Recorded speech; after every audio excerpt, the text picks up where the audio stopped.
No. Y vamos adelante con la agenda y vamos a recibir a nuestro siguiente invitado. La voz de los protagonistas. Contacto telefónico.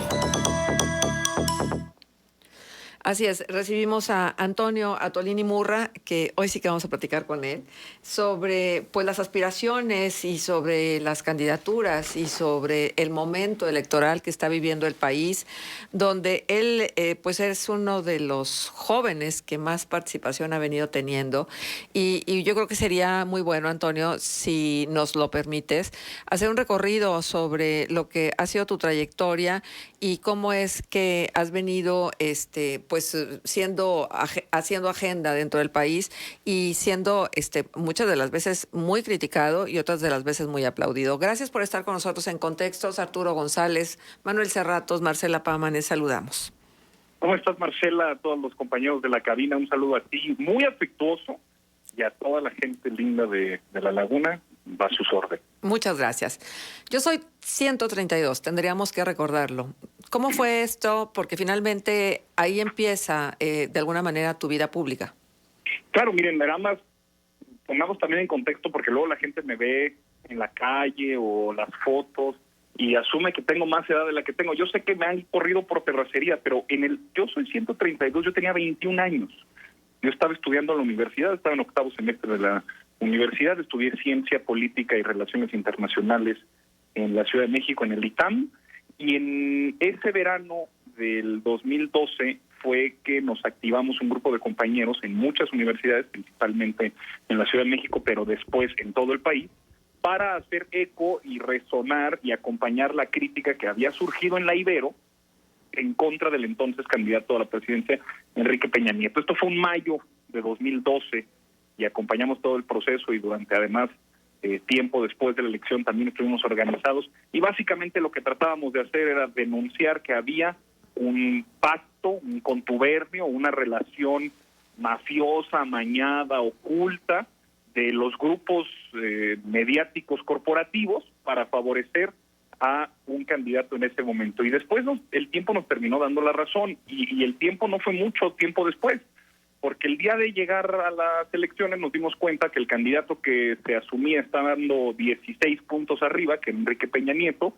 Durante todo el periodo electoral, todas las encuestadoras supuestamente lo decían así, pues en realidad terminó a 6. No era tanta la diferencia y parecía que había un cerco mediático alrededor de eso. Es la primera vez que yo participo en un evento, digamos, de esta naturaleza y de este tamaño.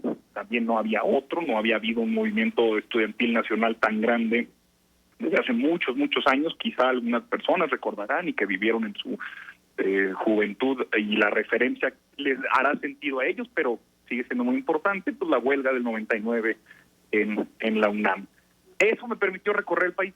Yo empecé a conocer México muy chavo, y empecé a visitar a muchos otros compañeros que hoy a muchos todavía llamo amigos, y eso me permitió pues empezar a comparar, a analizar, a ver distintas realidades. Hoy puedo decir, casi 10 años después, que conozco toda la República Mexicana. Entonces, basándonos en esa primera experiencia, yo creo que una trayectoria que me ha acompañado a hoy, pues la sigo teniendo. Uh-huh.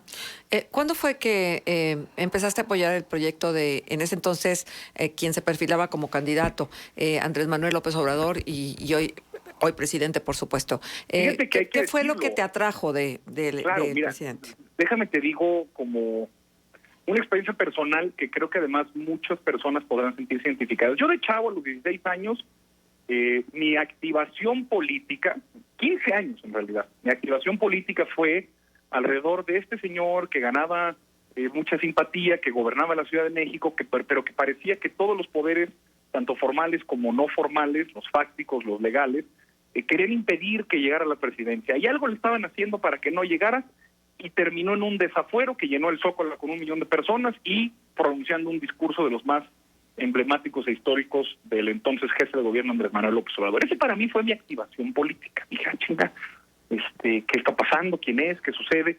Algunos fue quizá el levantamiento zapatista, quizá la crisis del 94, quizá el fraude en el 88 contra Cárdenas, quizá la devaluación de la deuda. Cada quien tiene en su historia un momento en el que da cuenta de que la política, si no la haces, te la hacen.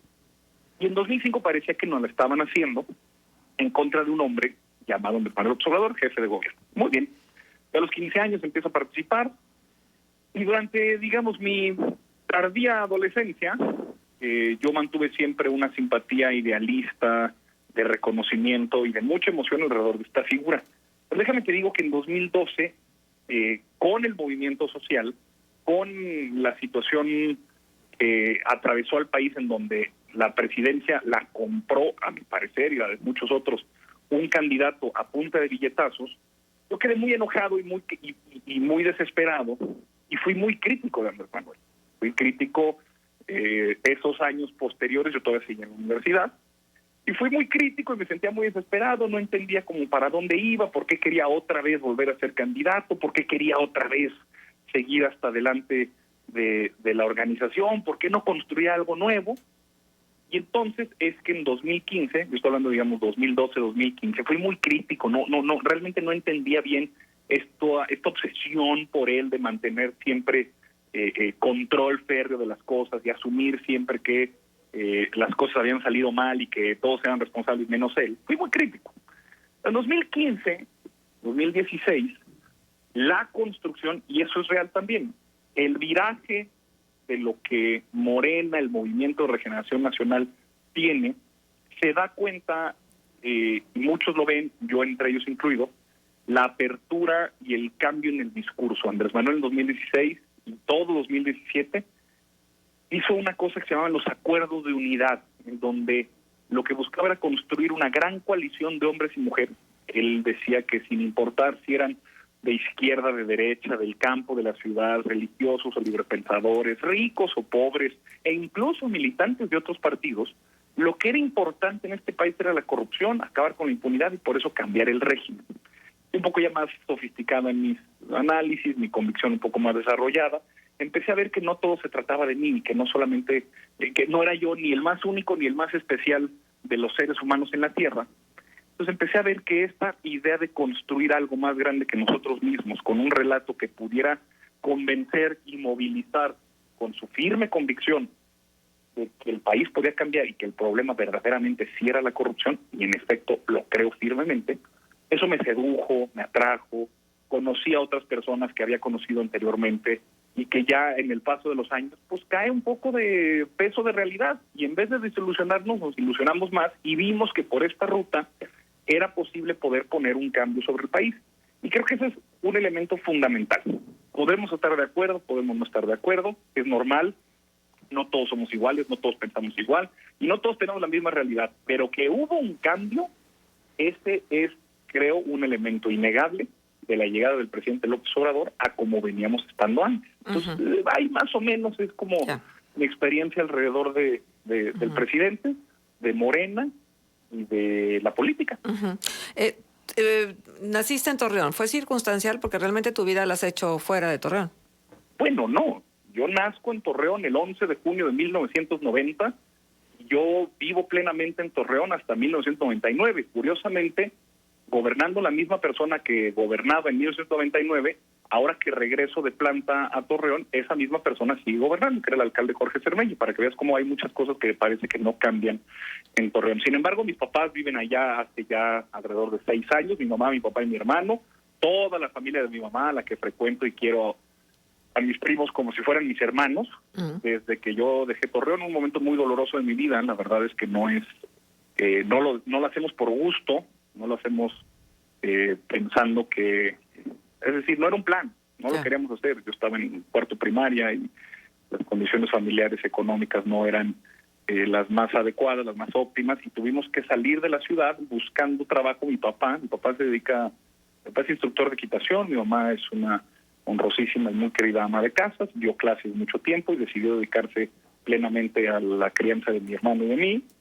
Y tuvimos que salir buscando trabajo para mi papá. Él es instructor de equitación, entonces, digamos, se dedica al tema de los servicios, además un servicio que pues tiene una clientela muy específica. Entonces, pues en Torreón no tuvimos esa oportunidad y nos fuimos mucho tiempo a Cuernavaca para no vivir en la Ciudad de México porque resultaba tan muy difícil, muy caro, muy complicado. Vivimos en Cuernavaca un tiempo y yo me fui a estudiar a la Ciudad de México, como muchos compañeros, amigos, amigas, así como en Torreón uno se puede, quien tiene la posibilidad y el privilegio de poder acceder a educación universitaria, estaba en Monterrey, pues yo estaba en Cuernavaca, me fui a la Ciudad de México. Pero te puedo decir que durante todos mis veranos, mis amigos que se iban a Acapulco, que iban al extranjero, que viajaban por algún lugar, yo siempre estuve en Torreón los 2 meses de verano que nos tocaba de vacaciones en la escuela, frecuentando a mis amigos de la primaria, los cuales hoy todavía puedo llamar amigos, y viviendo, si bien a la distancia, pero no separada, porque toda la tragedia de la ciudad, en tiempos de la inseguridad y de todo el problema en el calderonismo con la violencia, lo viví de primera mano con mi familia estando allá. Entonces, he estado fuera, pero nunca he estado desconectada de la realidad de Torreón. Antonio, ¿tú eres el más fifí del equipo de la Cuarta Transformación? No. ¿Hay más? ¿Hay más fifís que tú? No, pero sí. Mira, ya sabes que algún día me van a preguntar. Ser fifí es una actitud. No porque tenga un apellido rimbombante y porque pues me vean a veces en un evento de saco, significa que soy fifí. Fifí es una actitud de ser conservador, de no querer que las cosas cambien. Y en un país en donde la desigualdad, la violencia y las oportunidades están tan mal distribuidas, el no querer que las cosas cambien, pues es estar a favor de la opresión, del abuso y de la desigualdad. Eso es ser fifí. Yo, por supuesto que no soy fifí. De hecho, ni chairo soy. A mí me gusta reivindicar todo mi devenir político, la causa que me mueve como de patriota. Somos patriotas, somos gente que quiere que el país sirva para todos sin importar la cuna, el material de cuna en el que naciste, el código postal en el que estás o el apellido que cargues. Esas 3 realidades sí determinan el proyecto de vida de las personas. Y ser patriota es que nadie se quede atrás, que nadie se quede afuera, sin importar estas condiciones de origen, que además lo lamentable o lo duro de esto es que son condiciones que la gente no elige. Sin embargo, afectan mucho el proyecto de vida de las personas. Entonces, yo no soy fifí. Bueno, Antonio, ¿cómo estás? Muy buenos días. Habla Manuel Cerrato. Nos quedan algo así como 5 minutos y, bueno, ¿Qué tal, Manuel? podría haber muchos temas que conversar contigo, pero, bueno, esa palabra que utilizaste... Sea la primera de muchas que me marquen. Bueno, exacto. Pues esto hubiera sido como la cuarta, Antonio, ¿eh? Bueno, pero qué bueno que ya estás conversando con nosotros. Ese término de patriota tú lo has utilizado mucho para definir a quienes integran la Cuarta Transformación, que por ser parte del movimiento en automático son patriotas. Vemos que luego los procesos internos de Morena han sido pues muy complicados, incluso hasta desaseados. Hemos visto procesos locales en Durango, en Coahuila, donde se tiran unos contra otros, donde siempre hay inconformidades por las designaciones, por quienes levantan la mano, porque algunos que estaban haciendo fila de pronto no les toca, porque luego hay liderazgos que se dice los están secuestrando ciertos intereses. ¿Es así a nivel interno en Morena? Tú has levantado la mano para la Secretaría General también del partido a nivel nacional. Ahora buscas contender por una diputación. Dicen que el movimiento es tan plural que luego hay estas desavenencias. ¿Pero es por ello o hay mucho desorden? Es que sí es normal. Es que ¿cómo creen que un movimiento tan amplio, tan diverso, tan heterogéneo, en un país tan grande y tan complicado, iba a poder, no solamente poder, pero iba a exigir que los militantes, los simpatizantes, los hombres y mujeres que hacen política alrededor del movimiento fueran a ser hombres y mujeres bien peinadas, bien vestidas, bien sentadas, que no dijeran y no expresaran sus legítimos desavenencias? A mí no me asusta, no creo que debería asustar a nadie, porque últimamente la democracia es conflicto, es puntos de vista contrapuestos, hay poco dinero, hay poco tiempo, es decir, hay pocos recursos y hay muchas necesidades. Y además hay una diferencia en el orden de prioridades.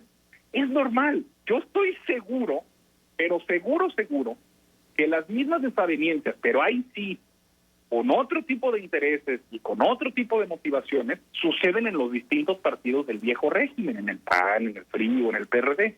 Solamente que ahí tienen o el fino tacto de la prudencia y de mantenerse en silencio, o que ya hay tan poquita gente que no hacen tanto ruido y por eso no es noticioso. A mí me da mucho gusto que Morena sea noticia nacional, no solo el movimiento, sino el partido en sí, porque son dos cosas distintas. Hay militantes como yo que decidimos ser vida partidista, pero hay muchos simpatizantes que dicen, hey, mira, ¿sabes qué? El presidente me cae bien, sí le creo, no es corrupto, está chido, está moviendo 2, 3 cosas, muy bien. Pero a mí no me metan en sus rollos partidistas, locos, de quién es quién, que sí, quién hizo. A mí eso no me interesa. Sigue siendo un simpatizante del movimiento y sigue siendo, a mi parecer, un patriota que está convencido que el cambio llegó y no se va a ir. Y no nos debería de asustar. Pasa, sucede, sucederá, y así es la política.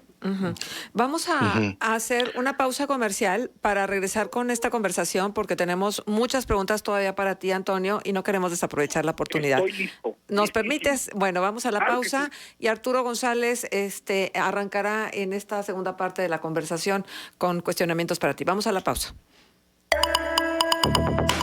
Contextos. El programa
Sí, te hará pregunta, Antonio. Arturo, adelante. Toño, qué gusto saludarte, buenos ¿Cómo días. estás, Arturo? Qué gusto saludarte. ¿Cómo te va? Bien, bien. Hoy aquí preguntándote algo A tus sobre órdenes. el movimiento. Que todo movimiento necesita una autocrítica y me gustaría preguntarte qué está haciendo mal el gobierno emanado de este movimiento que es el Movimiento de Regeneración Nacional. Pues, ¿qué crees tú? Es que, mira, siempre que se habla de autocrítica, yo digo, miren, le preguntan a la persona equivocada.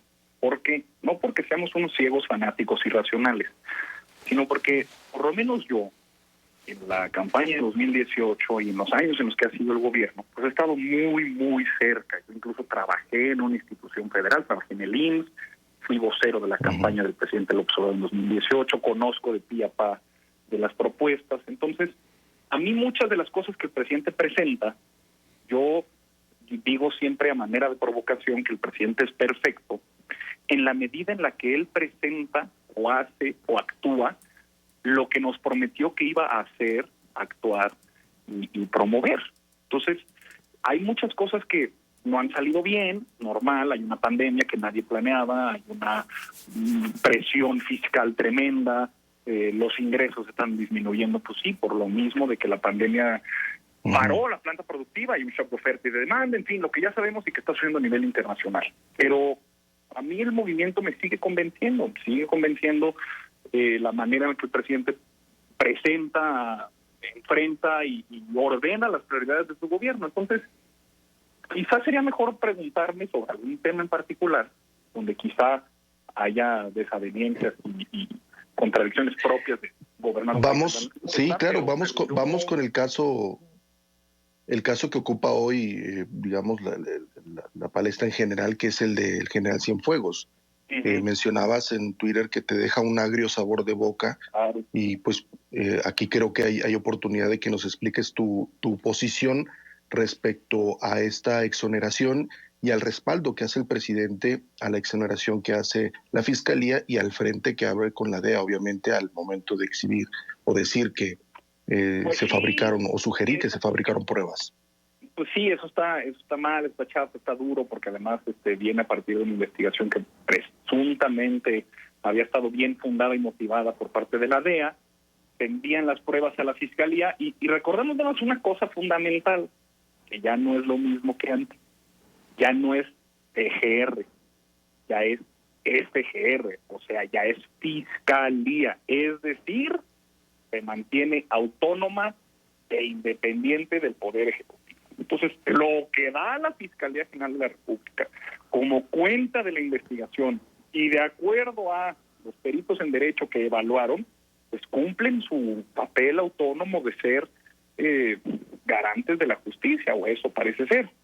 Sin embargo, pues el general Cienfuegos, si bien no es culpable, sí es moralmente responsable de las grandes tragedias nacionales como Tlatlaya, Ayotzinapa, siendo la cabeza en ese momento de la Secretaría de Defensa Nacional. Hay una tensísima relación con los Estados Unidos, sin embargo creo que ahí México está poniendo por delante su soberanía, y más allá de estas declaraciones de conferencia, lo que verdaderamente creo que es importante rescatar de este tema es la nueva ley promulgada hace unos días de la relación de agentes extranjeros con las autoridades en México. Eso deriva de una serie de agravios que el último y en el más reciente escenario es el de la detención de Salvador Cienfuegos, pero creo que lo que muestra el presidente es que pues, es muy complicado, es muy difícil, pero que hay ciertos elementos en su orden de prioridades que deben pasar por delante. Ya ningún oficial de agentes extranjeras puede rondar con la impunidad con la que con anterioridad sucedía en México, y eso ya está estipulado por ley. Tiene que haber reportes mensuales a las autoridades consulares o diplomáticas, no se puede hacer ningún acto que agrave o violente o quebrante la ley, no gozan de ninguna inmunidad diplomática. Ese tipo de cosas son las que por debajo del agua y de manera muy discretita están poniendo un precedente de cambio en la relación. Lo de Salvador Cienfuegos es muy lamentable. Lo que está explicando el presidente en la mañanera es que pues los datos, la evidencia, el expediente con el que se funda y motiva investigación resultó ser realmente una patraña. Entonces, pues la Fiscalía creo además se equivoca y se equivoca gacho, publicando un tuit. No sé si tú lo viste, tú Arturo, que también eres muy tuitero. Pues ayer a las, ¿qué fue? Como 10:30 de la noche, 11 de la noche. Sí, más o menos. Soltando así de buenas a primeras, pues ahí les va un tuit sobre el tema más importante que la Fiscalía ahorita está llevando. Y muchas gracias, buenas Poca noches. formalidad, ¿no? ¿Mm? Poca formalidad, ¿no? Sí, fue como toda la puesta en escena de la información por parte de la Fiscalía me deja ese sabor agrio, un agrio sabor de boca. Bien. Antonio, ahora sí otra vez nos gana el tiempo. Déjame preguntarte algo. ¿Cómo se va a decidir las candidaturas a diputados? Porque por alcaldes se había dicho que iba a ser una encuesta. ¿Cómo va a ser la elección de los candidatos? Es lo mismo. En Morena ahorita estamos en un proceso interno. Yo ahorita formalmente soy aspirante a diputado federal. Así como yo, muchos otros nos registramos. Es un partido abierto. Fuimos a México, nos metimos ahí en la página, llegamos, llenamos los datos, entregamos los documentos. Y estamos a la espera de que a finales de este mes la Comisión Nacional de Elecciones nos diga, hey, tú Toño y tú María y tú Pedro, te van a subir a la encuesta. En ese momento nos convertimos en precandidatos. ¿Por qué se tiene que elegir a algunas personas para subirse a la encuesta si no subirse a todos? Porque metodológicamente una encuesta no la puedes hacer con más de 6 preguntas. O sea, no puedes tener más de 6 nombres. Si tienes 30 o si tienes 10... la encuesta se atrofia. Entonces hacen una valoración política y dicen, bueno, pues estos 4 o estos 5 son los que van a ir a la encuesta. En ese momento nos convertimos en precandidatos.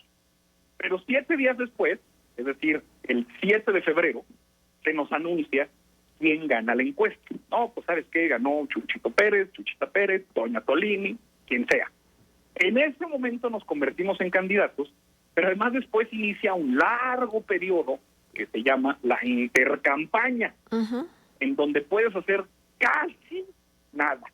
Exacto. Casi nada. No puedes hacer eventos públicos, no puedes pedir el voto, puedes tomar entrevistas aquí en GREM para platicar en contexto, sí, ok, soy candidato, no, pero tienes un largo periodo como de bozal político, pues. Sí. Y entonces, hasta el 4 de abril, ya inicia la campaña formalmente con ya los candidatos a la presidencia municipal, con los candidatos a gobernador, con ya todo está en orden. Hola, soy Chuchita Pérez, soy candidata a diputada, soy Chuchito Pérez, candidato a diputado, vota por mí, gracias. Y el 5 de junio es la elección. Claro. Y esas son como las fechas importantes. Ajá. De quienes van a figurar en la encuesta que quieren ser candidatos a alcalde, ¿tú tienes alguna preferencia? Mira, los conozco bien. Conozco a Luis Fernando Salazar, conozco a José Ángel Pérez, conozco a Miroslava Sánchez Galván. Si a mí me preguntas, Toño Atolini, en tu fuero interno, ¿a quién prefieres? Yo en lo particular y en lo específico prefiero a Luis Fernando Salazar. Pero por fortuna no depende de mí, sino de nuestra Comisión Nacional de Elecciones y además de la gente de Torreón que elija a su candidato o a su candidata en el proceso de encuesta. Bien. Y eso además va a tardar un poquito más. Bien. Los alcaldes, su convocatoria va a ser creo que hasta marzo. Pero si a mí me preguntas, yo estoy con Luis Fernando Salazar. Ya.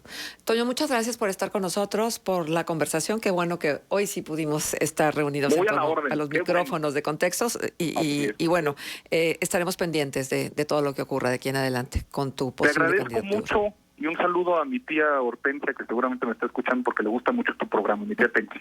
Muchas gracias. Un saludo también para ella. Gracias. Hasta luego. Hasta luego, Toño. Son las 8:42. Vamos